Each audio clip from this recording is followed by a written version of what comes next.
let's see. Left home when I was 14, um, towards Phoenix, Arizona, on my way to California, but I had to go to Phoenix, Arizona first. But when I left to Ardmore, Oklahoma, when I was 14, I just left. We was living kind of foul. We didn't even have a house. We was staying with this dude. I think his name was Cowboy or some old shit. This rundown shack, and I don't know where my brother at. I think my brother was with his father then. Had one stay with his father because we was on the streets, and I think it was just me and my sister. But I was just so tired of it. I was just so tired of all the all the bullshit that we were going through and that I was going through as a child. Seeing my mother with different dudes, seeing my mother getting beat up by different dudes. I had to stab one of my mama's boyfriend one time when I was 10 or 11. And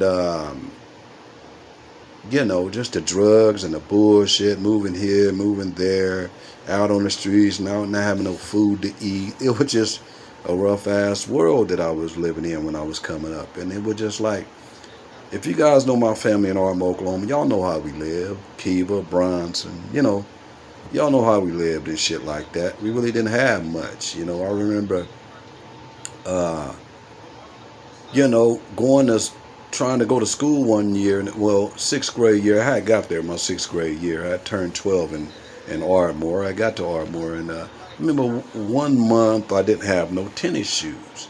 I had no shoes to wear. So about a week or two, I didn't go to school, and my mama finally, well, my aunt Brenda, she finally came up with some shoes for me, and they were some girls' tennis shoes, and I didn't want to wear them.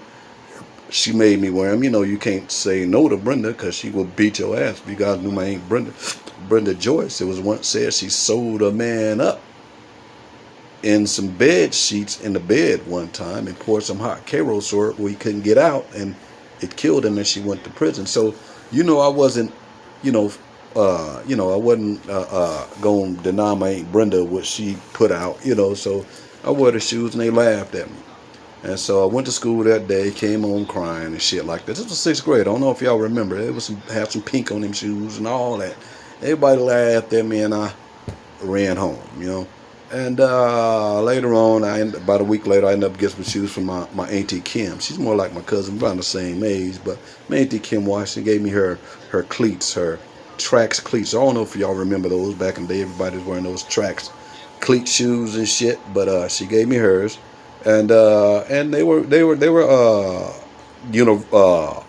either male or female type shoes, and so no one knew the difference, and I was back in. Just going through shit like that. You know what I'm saying? As a young, I got tired of it at 14, so I found out my aunt Brenda was moving back to Phoenix, Arizona. I wanted to go with her. Now it was kind of tricky leaving with Brenda because, man, Brenda, she was wild. You got to do what she say. If not, she gonna do something really weird to your motherfucking ass, and I knew that. And I chose to leave Ardmore with my aunt Brenda, knowing how dangerous it might sound. You know what I'm saying? Because I was in danger already, living in Ardmore. My mom just out there, you know. And the difference is, I had my sister and my brother. We all had different fathers. My sister brother's a Brown. If y'all know the Browns out there, the Browns always had something, you know.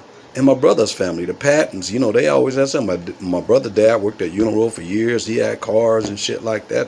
I didn't grow up with a car. My family didn't have no car. My mama didn't have no cars, and my daddy was in and out of prison.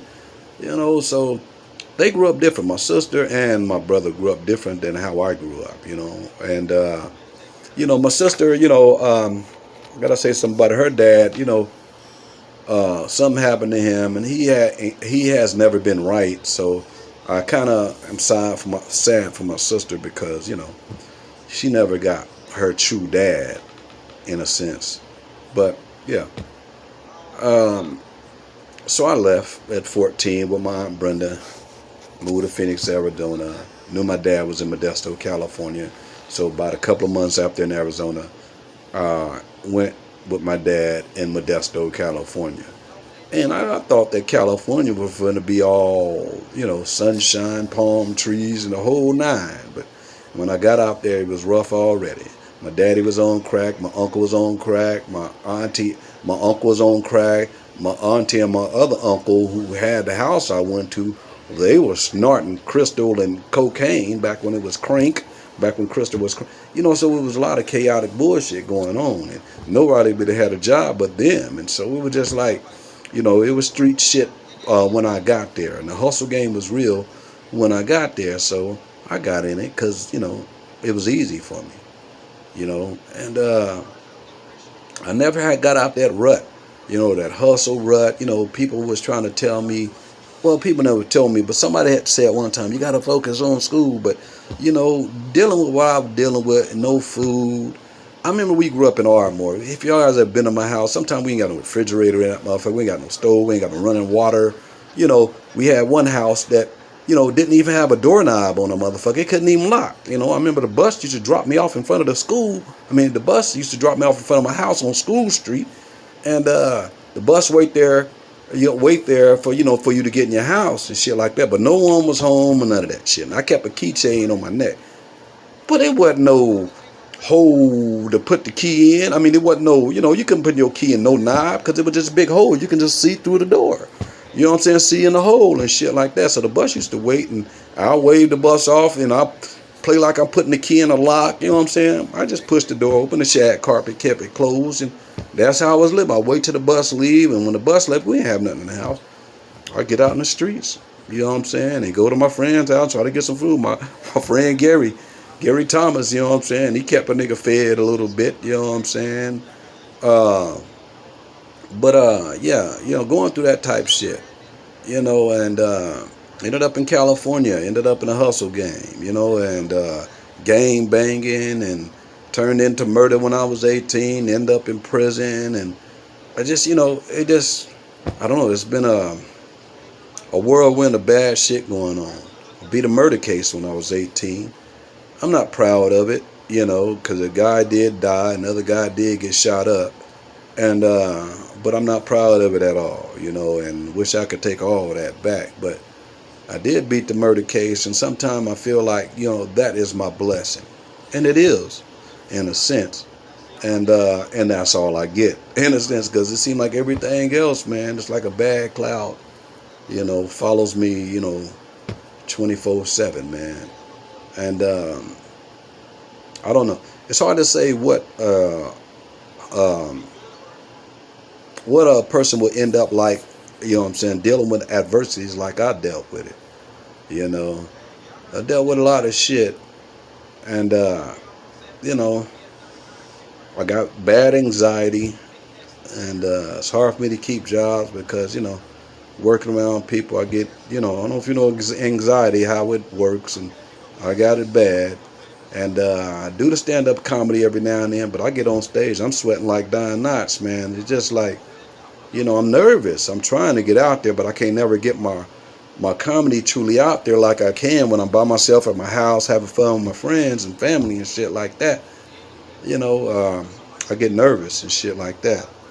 And back on friends and family. I don't have no aunties, no uncles, no barbecues. Y'all see my barbecues, my cookouts. It's all women around. And the women you see around in my barbecue, in my cookout videos or Sunday dinner videos, that's all I got.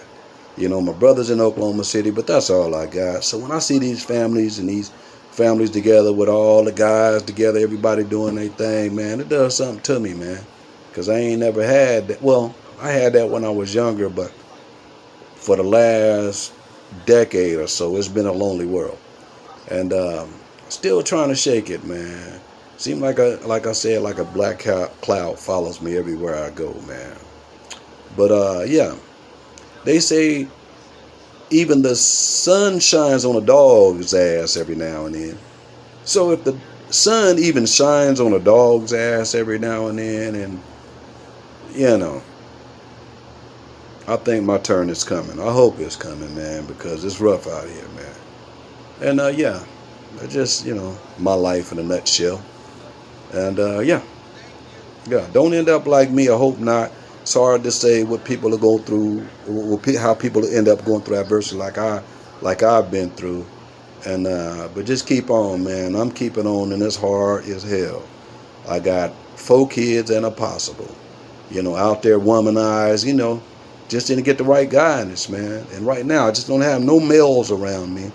Um, I'm the elder. I don't have any brothers way in Oklahoma City. Like I said, it's just like, it's a lonely world, man. It's a lonely world, man. And if you got something to hang on to help yourself do better, do that, man. Do that. And don't end up like me, man. Just trying to figure it out every day. And I'm an old ass nigga right about now, man. Yeah. Again, even the sun shines on the dog's ass every day, now and then. So I pray that my day is coming. I love y'all. Rock B.